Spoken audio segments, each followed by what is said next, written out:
Bonjour Olivier Corol, bienvenue sur la taverne du Nain Bavard. Alors, je vais vous poser quelques questions qu'on mettra sur le site de la taverne. Alors, Ok. est-ce que vous pouvez vous présenter et nous parler un peu de votre parcours et de votre carrière? Bien sûr, oui, je peux me présenter. Donc, je suis Olivier Corol, je suis comédien depuis pas mal d'années. J'ai commencé très tôt ma carrière. J'ai fait beaucoup de théâtre. J'ai tourné pas mal pour la télévision. J'ai commencé ma carrière en donnant des. J'étais professeur de théâtre très jeune. Voilà, j'ai enseigné dans un conservatoire. Et puis, par le biais du théâtre, je suis venu petit à petit au doublage. Voilà, un petit peu par hasard, comme ça. Et puis, je suis très vite tombé dedans. Et voilà, après, les choses se sont enchaînées. Voilà, j'ai fait beaucoup de dessins animés, beaucoup de mangas, beaucoup de séries américaines. Et voilà, jusqu'à aujourd'hui.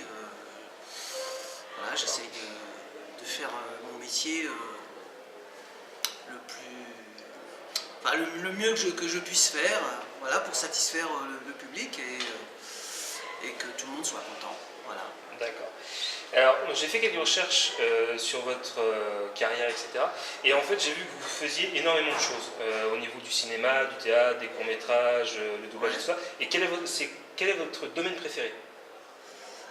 Mon domaine préféré en fait c'est de jouer la comédie, donc quel que soit le support, que ce soit le théâtre, le cinéma, le doublage, euh, enregistrer des jeux vidéo, l'essentiel c'est d'interpréter des personnages, de rentrer dans la peau et de jouer, d'être quelqu'un d'autre, voilà, pour le plaisir de tous, le mien, bien sûr, mais aussi, surtout, de donner le maximum aux gens. Donc, ça passe par toutes les techniques possibles et inimaginables.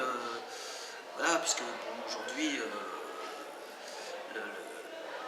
si on parle de doublage pur, bon, la technique n'a pas tellement évolué. Les supports, eux, ont évolué, puisque maintenant on est plus sur Internet, on est plus. Voilà, les gens font beaucoup plus de choses. Et puis le phénomène YouTube aussi est arrivé. Moi j'ai créé ma chaîne YouTube aussi comme beaucoup. Et quand je ne fais pas de dessin animé ou de série quelconque, voilà, j'essaie d'être dans la création. Et moi j'écris et j'essaie aussi de faire des petits films, des petites pastilles humoristiques. Mais qui sont un petit peu philosophiques, voilà, parce que j'estime qu'il faut toujours essayer de tirer l'art vers le haut, quoi. Donc en apportant un maximum de choses, mais voilà, avec toute la technicité et le savoir-faire d'un comédien. D'accord. Et comment êtes-vous entré dans le milieu du doublage, au niveau du manga, je parle, surtout? Comment êtes-vous arrivé à faire du doublage de manga? J'ai vu que vous avez fait notamment Raito, Light, dans Death Note. Ouais. Et comment êtes-vous arrivé dans ce milieu-là, en fait? En fait, quand j'ai commencé à faire du doublage, bon, petit à petit, en rencontrant des gens différents, de différentes sociétés, il m'est arrivé d'avoir l'occasion de faire des essais, parce qu'on voilà, on m'appelait, on me disait tiens, fais un essai sur tel rôle, comme d'autres comédiens évidemment. Et puis bah, par moment on est choisi, par moment on ne l'est pas. Et puis voilà, après si ça a un écho auprès du public, que ça fonctionne, bon alors forcément les gens nous redemandent, ou voilà, si on a fait un truc qui a bien marché par exemple, bah, fatalement on va nous rappeler pour que cette chose, pour refaire le même rôle. Voilà. Mais parfois c'est pas obligatoire parce que nul n'est propriétaire d'un rôle. D'accord. Donc Ils peuvent changer de doubleur. ça peut arriver voilà, de changer. Donc on peut doubler. Donc je rappelle un petit peu pour le public que pour faire du doublage, il faut d'abord être comédien. On ne peut pas faire de doublage, enfin on peut en faire, mais si on n'a pas la technique du théâtre, si on ne s'est pas confronté au texte classique, etc., c'est plus compliqué. Et donc c'est pour ça que je préfère qu'on utilise le terme de comédien plutôt que de doubleur. Parce que pour moi les Oui. doubleurs ce sont des Ce sont gens des qui comédiens. qui sont sur l'autoroute. Voilà, tu doubles quelqu'un parce que ou une doublure au cinéma, c'est quelqu'un qui prend la lumière à la place du comédien. Mais la personne qui fait du doublage est un comédien avant toute chose. Et ce sont souvent des gens qui ont fait le conservatoire, qui ont fait une grande carrière au théâtre, et même maintenant des stars du cinéma, etc., qui font du doublage, hein, quelle que soit leur chose. Donc c'est quand même plus facile quand on a la technique de l'acteur de pouvoir interpréter des rôles, voilà, quels qu'ils soient. Mais ce qu'il faut, c'est mettre l'énergie et essayer d'entrer dans la personnalité du personnage qu'on a à doubler. Voilà, et de faire corps avec elle, et qu'on a l'impression que la voix que l'on donne au personnage soit la voix du personnage. Et il y a une espèce d'identification, voilà, c'est carrément quasi mystique. Voilà, il y a une espèce de communion entre l'acteur et le personnage. J'ai vu aussi, donc, vous me parliez des jeux vidéo et tout ça. Au niveau des personnages que vous avez incarnés, quel a été votre préféré? Dans lequel vous vous êtes senti le mieux Comme ça, à brûle pour point, je n'ai pas de préférence pour les personnages. Après, c'est le public qui choisit. Voilà, qui va décider qu'un produit fonctionne plus qu'un autre. Mais moi, en tant qu'interprète, j'aime tous les personnages. C'est-à-dire que je m'investis de la même manière dans un tout petit rôle ou un rôle beaucoup plus important. J'y mets la même énergie, la même implication. J'essaie de faire mon métier d'acteur du mieux que je puisse faire. Alors parfois ça marche pas, parfois ça marche, ça dépend. Mais voilà, j'ai pas de préférence. En fait, c'est comme des bébés, quoi.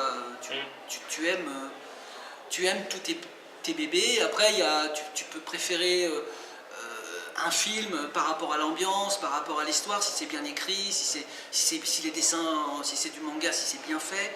Voilà, tu peux dire, ah, tel produit est très bien fait, ils ont vraiment mis ils ont fait un effort pour que voilà, le décor corresponde, etc. Donc, en fait, je pense que pour tous les acteurs, on aime tous les rôles qu'on a à défendre. Voilà. Si on ne s'implique pas complètement, on ne peut pas. Le public va s'en apercevoir. D'accord. Voilà. Et est-ce que vous avez des projets pour la suite, là, en ce moment Alors en ce moment, je suis en train de... J'ai fait beaucoup moins de doublage ces dernières années parce que j'étais occupé à faire d'autres choses. Parce que je fais du coaching de théâtre, voilà, je coach beaucoup d'acteurs, je fais de la mise en scène, j'adapte des pièces, j'ai mes projets personnels. Et puis le milieu du doublage est un milieu qui est quand même assez petit. Donc les gens se connaissent, etc. Donc si on ne vous voit plus pendant un certain moment, les gens ont tendance à vous oublier. Donc il faut les relancer, et moi je ne sais pas trop faire ça. J'attends qu'on vienne me chercher. Mais bon, je le fais toujours avec plaisir. Et là, en ce moment, je suis en train de faire une série pour la HBO qui s'appelle Insecure. En anglais, dans mon anglais, avec mon bad accent français. Voilà, qui est une très jolie série où j'ai un petit rôle. Peut-être que ce rôle va se développer, mais ça on ne le sait pas. C'est au moment où on fait la série qu'on s'aperçoit que soit ton personnage meurt, soit il a 2 lignes, ou soit tout à coup il se met à avoir une logorée et il n'arrête pas. Et ça on ne le découvre qu'au fur et à mesure des épisodes, quoi. Donc voilà, en ce moment je suis plus sur ce projet-là, et puis peut-être d'autres arriveront, bien sûr. D'accord. Je suis toujours là, les amis. Et est-ce que vous auriez un dernier mot pour les spectateurs, lecteurs de la taverne, qui aimeraient se lancer dans le milieu de la comédie, qui font un peu de théâtre, tout ça, et qui aimeraient percer? Alors,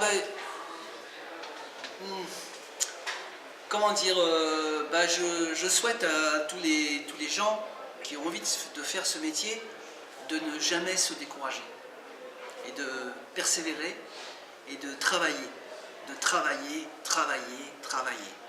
et de ne pas avoir peur de se tromper. Voilà, c'est en faisant des erreurs qu'on avance, et il faut beaucoup s'entraîner, il faut avoir l'humilité.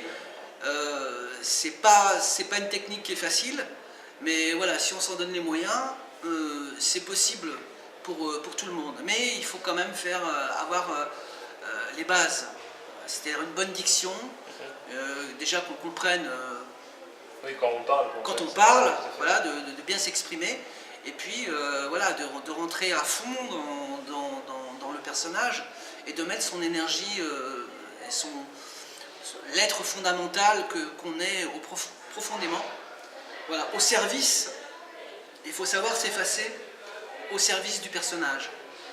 Et c'est ça la difficulté, c'est de ne pas se mettre en avant et tout en étant présent. Donc il y a une espèce de dichotomie entre le fait d'être soi et à la fois d'être l'autre. Je ne sais pas si je me fais bien comprendre, Si, oui. mais voilà. Mais en tout cas, c'est quelque chose qui est passionnant parce que c'est toujours différent pour chacun. Et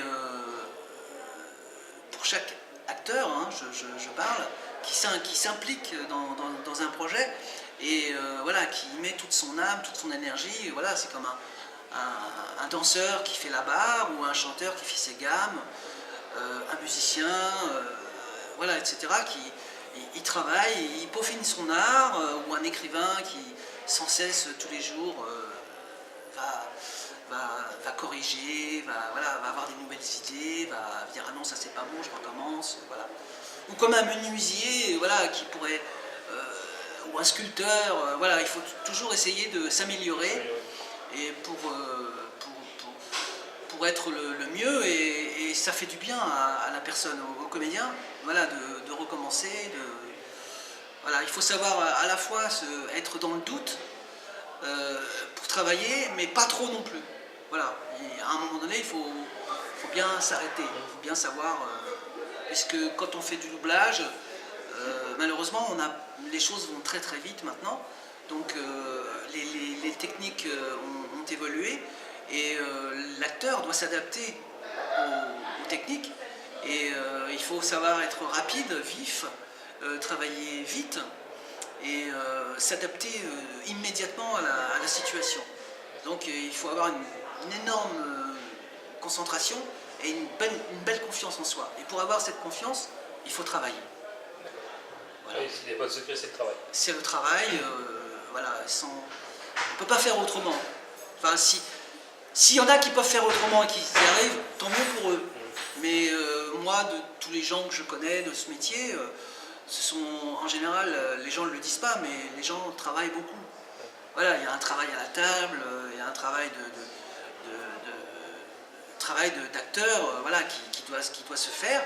Et c'est comme quand vous allez au cirque et que vous voyez un trapéziste ou un équilibriste, ou voilà, quelqu'un, et on a l'impression que c'est facile. Là, le gars, il marche sur le fil, ou il fait un triple saut périlleux, ou quadruple, ou plus sur un trapèze, et on a l'impression que voilà, ça se fait comme ça. Mais en fait, ce sont des années de travail, de répétition, on a l'impression que c'est simple. Et donc si on donne l'impression que c'est facile, bah, tant mieux. Mais derrière, il y a de la sueur, des larmes. Mais des larmes de joie aussi. De joie, oui, tout à fait. Voilà. Et bien écoutez, je vous remercie beaucoup. Et puis on vous souhaite une bonne continuation. Merci beaucoup. Merci. Au revoir. Au revoir.